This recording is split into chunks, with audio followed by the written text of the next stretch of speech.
It's 7:55 a.m. You wake up late, frantically search for your keys, skip breakfast, and rush blindly down the hall, trying to beat the clock. You arrive at your desk already exhausted. Your heart is racing, your energy is spent, and somehow the day has barely begun. Or consider a late-night scenario. The assignment is due tomorrow. You knew about it weeks ago, but now you are staring at a screen at 11:38 p.m., trying to summon brilliance from a brain that desperately needs to sleep. The same pattern happens when we travel.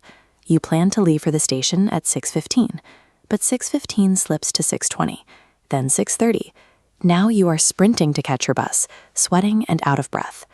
Operating in this constant state of lateness isn't just costing you minutes, it is costing you peace.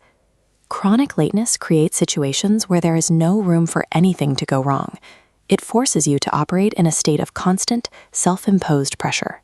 Many of us fall into the psychological trap of the just-in-time mindset, believing that allocating exactly enough time to finish a task is the most efficient way to live.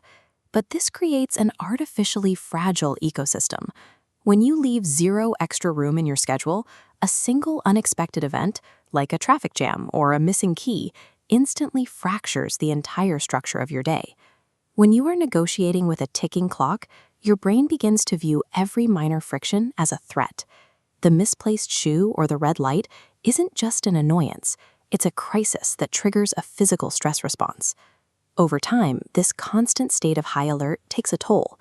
Research into procrastination suggests that repeatedly forcing the body to operate under this kind of persistent time pressure is linked to poorer health outcomes. The solution isn't to live according to an arbitrary clock or wake up at 4:30 a.m. Instead, it's the strategic introduction of margin. Take the airport test.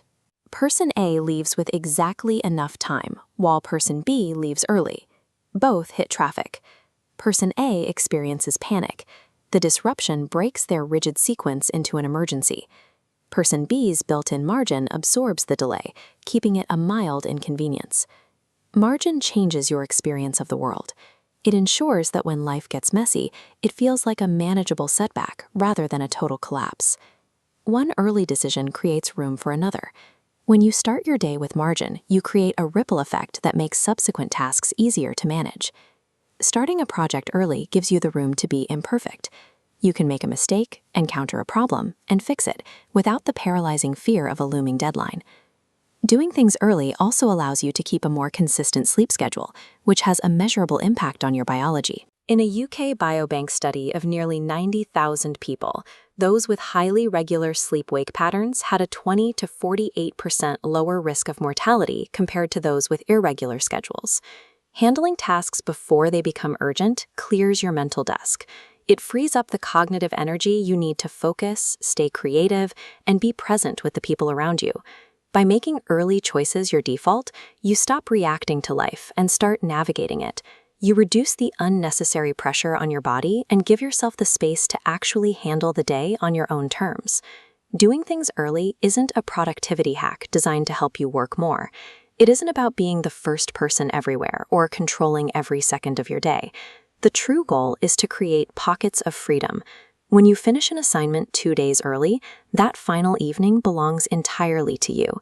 You are buying back hours where no one is chasing you. Try this for the next 7 days. Choose just one daily task to do earlier than usual. Prepare tomorrow's clothes tonight, or go to the grocery store before you've run out of essentials. Pay attention to how you feel while you're doing it. Notice the absence of that familiar, frantic rush, and how much more present you feel when the pressure is removed. We can't stop the unexpected from happening, but by engineering margin into our lives, we create the space for the things that actually matter. We stop rushing through life and start living it.